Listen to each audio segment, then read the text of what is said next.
Professors हैं, scholars हैं, आज सबसे ज्यादा जेलों में बंद हैं। उसी की कड़ी में सोनम वांगचुक को गिरफ्तार किया जाता है, टेररिस्ट बोला जाता है, चाइना का एजेंट बोला जाता है, पाकिस्तानी एजेंट बोला जाता है। तो ये चीज आज की नहीं है, ये 10 साल में हम लोग देख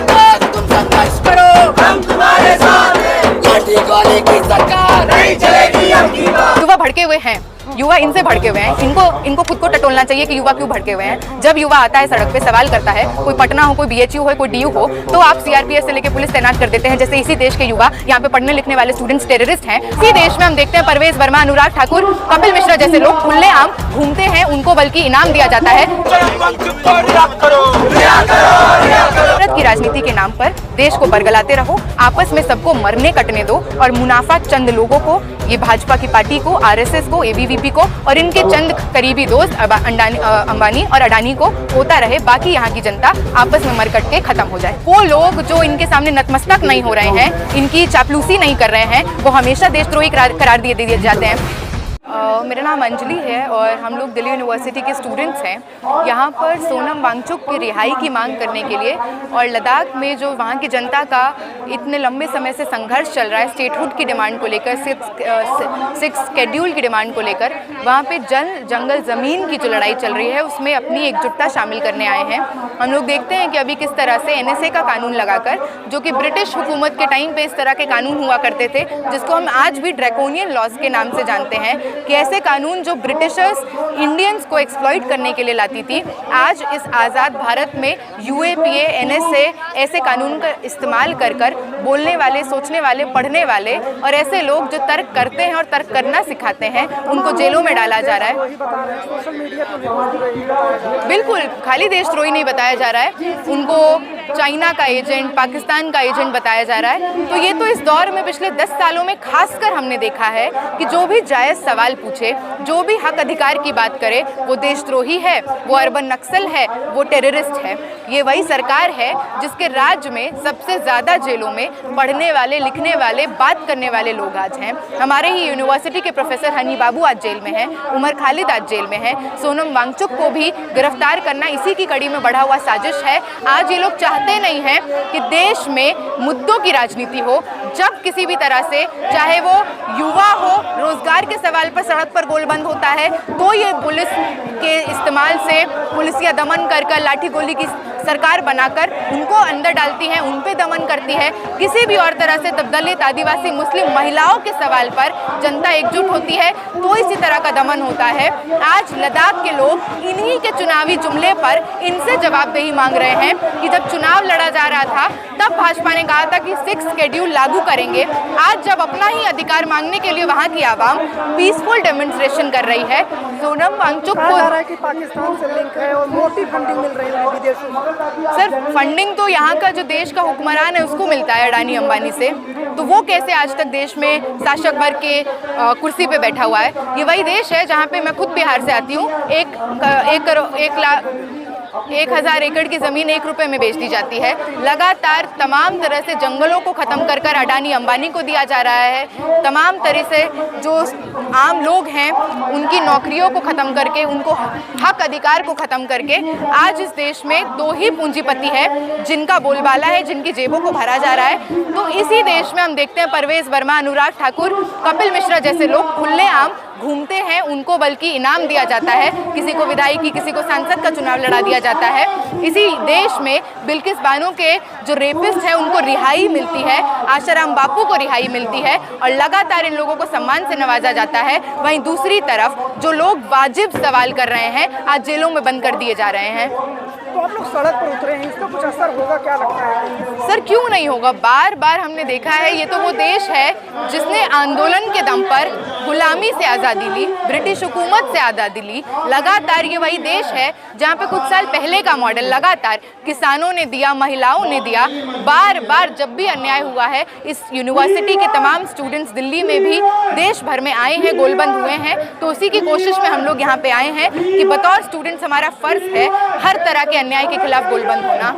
लेकिन कहा जा रहा है कि देश विरोधी गतिविधियों में शामिल रहे हैं, तो बहुत सारे लोग इसे मान भी रहे हैं।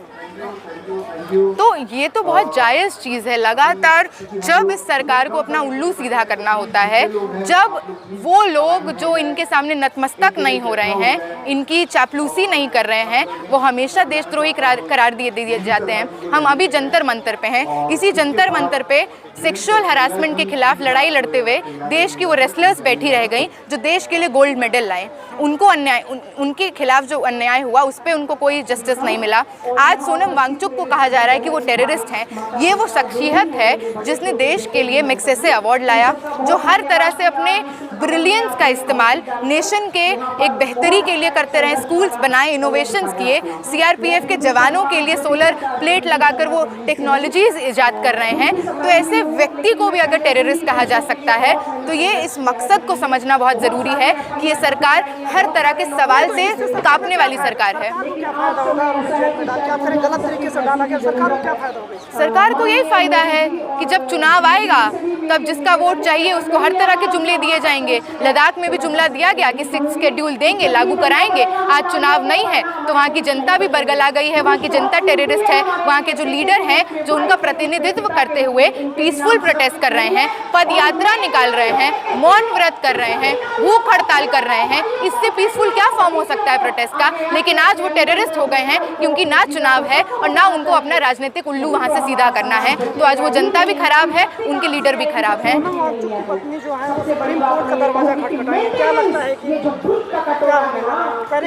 बिना शर्त हम तो जान रहे हैं, हम तो देख रहे हैं इसी देश में न्याय के जो ये पहलू भी है कि बिल्किस बानो के रेपिस्ट को बेल मिल जाता है, आशाराम बापू को बेल मिल जाता है। ऐसे हरासर्स, ऐसे रेपिस्ट जिनको पूरी तरह से सज़ा मिलनी चाहिए। वहीं दूसरी तरफ जो लोग यूएपीए के तहत हैं जहां ट्रायल भी नहीं होता है, ऐसा कानून है। तो न्यायालय से तो हमें बहुत उम्मीद नहीं है। हम उम्मीद करते हैं कि यहाँ की जनता गोलबंद होगी, एक बड़े लेवल पे कुछ आंदोलन खड़ा होगा और हक अधिकार के पक्ष में लड़ने वाले लोगों को रिहाई मिलेगी। जांच जारी है, जब फिर भरोसा क्यों नहीं कर पा रहे? भरोसा किस चीज़ पे? पर अगर आपको जांच करनी थी तो आप जांच पहले करिए ना, जेल में पहले डाल देना ये कहाँ का नियम हुआ?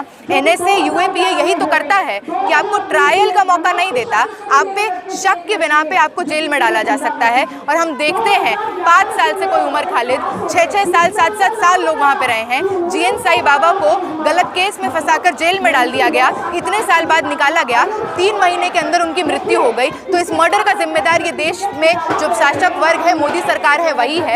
लगातार हम देखते हैं कि ऐसे कानूनों के तहत जिन लोगों को डाला जाता है बाद में उनके ट्रायल होते हैं, बाद में इन्वेस्टिगेशन होता है। आपके पास सही में कुछ ऐसा पुख्ता चीज़ है तो पहले इन्वेस्टिगेशन करिए, प्रूफ दिखाइए, उसके बाद ये सब आप जांच करिए, कार्रवाई करिए।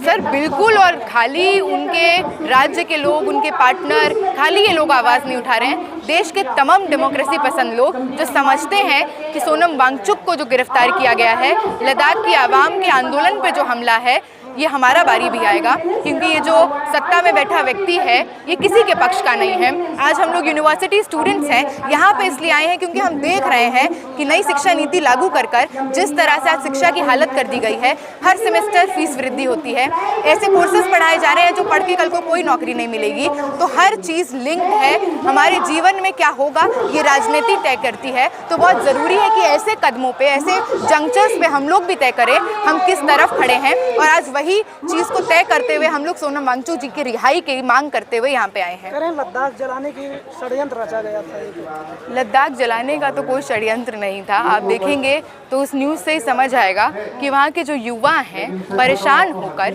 क्योंकि वहाँ पे आए टाइम जिस तरह की वहाँ पे सेंसिटिव एरिया है, ट्राइबल पॉपुलेशन रहती है, वहाँ पे माइनिंग कर दिया जाता है। टूरिज़्म वहाँ की जनता के अनुकूल नहीं, सरकार के मुनाफाखोरी के मंशा के हिसाब से टूरिज़्म को बढ़ा दिया जाता है।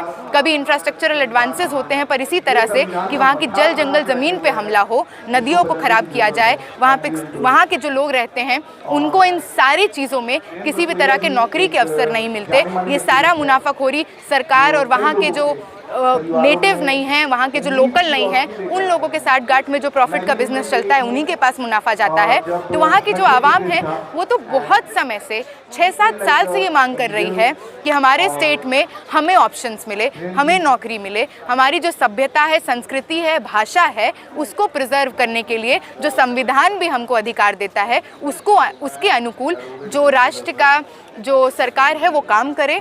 और आप इसको ये क्यों नहीं देखते कि इतने सालों से बहुत तरह से नेगोशिएट करके, लड़ के, आंदोलन करके, पीसफुल तरह से जब जनता ये हक मांग रही है, उसके बाद जब वहाँ के युवा आज भी बेरोजगार हैं, उन युवाओं ने जाके क्या किया, बीजेपी के कार्यालय को आग लगाया, तो क्या ये गुस्सा नहीं दिखता? ये वही देश है जहाँ पे कोई भगत सिंह एक दौर में कह के गए कि बहरों को सुनाने के लिए बम का धमाका करना पड़ता है। तो आज ये सरकार जैसी है, हमको पता है इनके लिए भगत सिंह भी टेररिस्ट हैं, इनके लिए सोनम वांगचुक भी टेररिस्ट है। हम वो लोग हैं जो भगत सिंह से लेकर तमाम लोग जो न्याय के पक्ष में खड़े हैं उनको टेररिस्ट नहीं मानते हैं, उनको लोकतंत्र के योद्धा मानते हैं और आज इसीलिए यहाँ पे आए हैं। कह रहे हैं कि राहुल गांधी ने जब से जेन जी का आह्वान किया तब से युवा ज़्यादा भड़के हुए हैं और तोड़-फोड़ में लगे हैं। ऐसा कुछ भी नहीं है, ऐसा कुछ भी नहीं है। जो हर तरह से आप हर दौर में कोई ना कोई ब्लेम करने को है। आज़ादी के इतने साल बाद तक नेहरू जिम्मेदार हैं।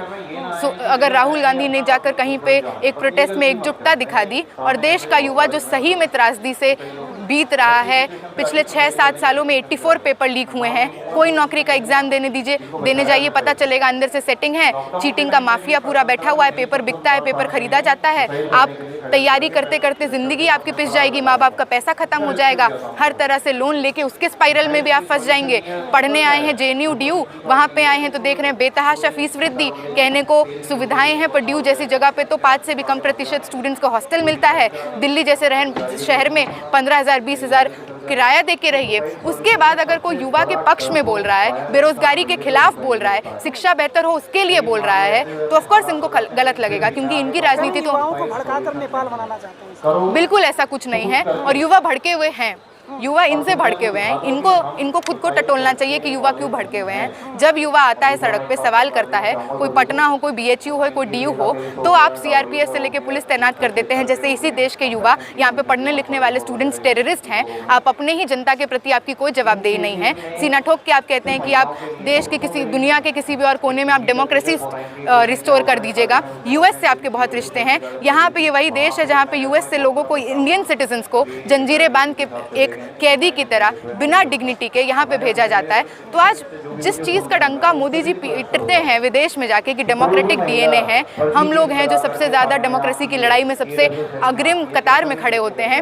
आज इस देश में डेमोक्रेसी की धज्जियाँ उड़ी हुई हैं। कोई मणिपुर में आज तक वायलेंस चल रहा है। ये वही देश है जहाँ पे छत्तीसगढ़, बस्तर में लगातार आदिवासियों का दमन होता है। ये वही देश है जहाँ पे जो लोग हरास करते हैं, रेप करते हैं, उनके प्रोटेक्शन में रैलीज निकलती हैं। कोई कुलदीप सेंगर, कोई ब्रिजभूषण शरण सिंह को पूरी तरह से संरक्षण दिया जाता है।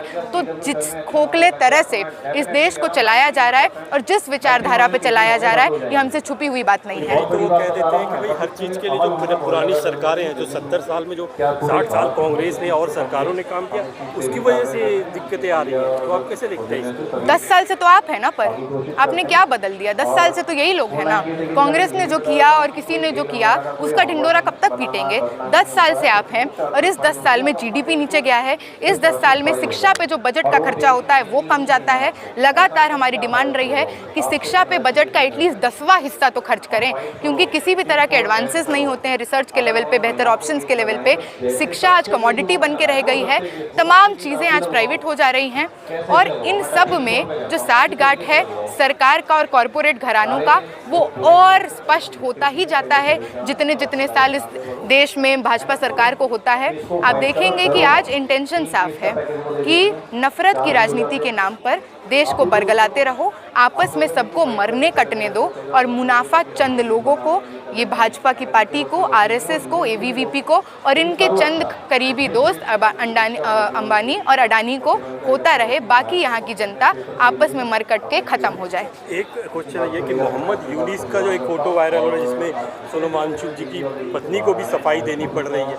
सर, ये सारी चीज़ें आपको क्यों लग रहा है कि एक व्यक्ति को आर्बिटरी तरीके से ब्रिटिश हुकूमत के टाइम पे, बांग्लादेश और पाकिस्तान की साथ भी उनकी ब्रिटिश हुकूमत के टाइम पे राजद्रोह के कानून हुआ करते थे। हम आज भी इसको ड्रैकोनियन लॉ की तरह देखते हैं, यूएपीए हो, एनएसए हो।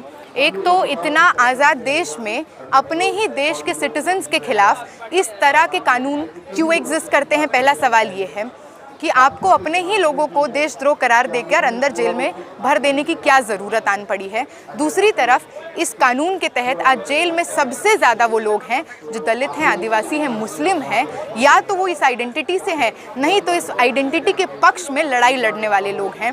प्रोफेसर्स हैं, स्कॉलर्स हैं, आज सबसे ज़्यादा जेलों में बंद हैं। उसी की कड़ी में सोनम वांगचुक को गिरफ्तार किया जाता है, टेररिस्ट बोला जाता है, चाइना का एजेंट बोला जाता है, पाकिस्तानी एजेंट बोला जाता है। तो ये चीज़ आज की नहीं है, ये 10 साल में हम लोग समझ चुके हैं इनकी जो षड्यंत्र है, इनकी जो रणनीति है।